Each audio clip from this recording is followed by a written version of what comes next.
I'm in Shillong at a very famous place called Jeet Bhumi. Most of you might not be aware that here lived the great philosopher and bird of India, Rabindranath Tagore. He lived here for about 3-4 months in the year 1923, and his famous drama Rakto Korobi and poems Shillonger Chithi were written here.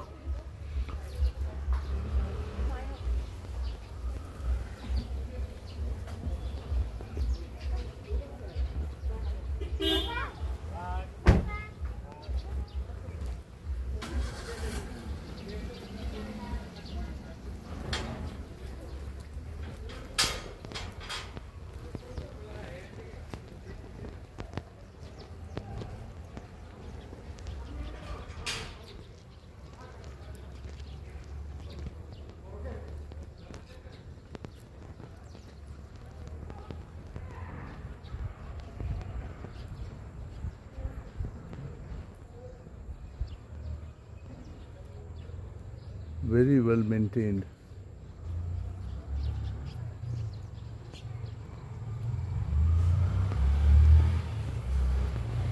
In ode to Tagore, I can only say, আজি হতে শত বর্ষ পরে কে তুমি পড়িছ বসি আমার কবিতাখানি কৌতূহল ভরে আজি হতে শত বর্ষ পরে আজি নব বসন্তের প্রভাতের আনন্দের লেশমাত্র ভাগ আজিকার কোনো ফুল বিহঙ্গের কোনো গান আজিকার কোনো রক্তরাগ অনুরাগে সিক্ত করি পারিব কি পাঠাইতে তোমাদের করে আজি হতে শত বর্ষ পরে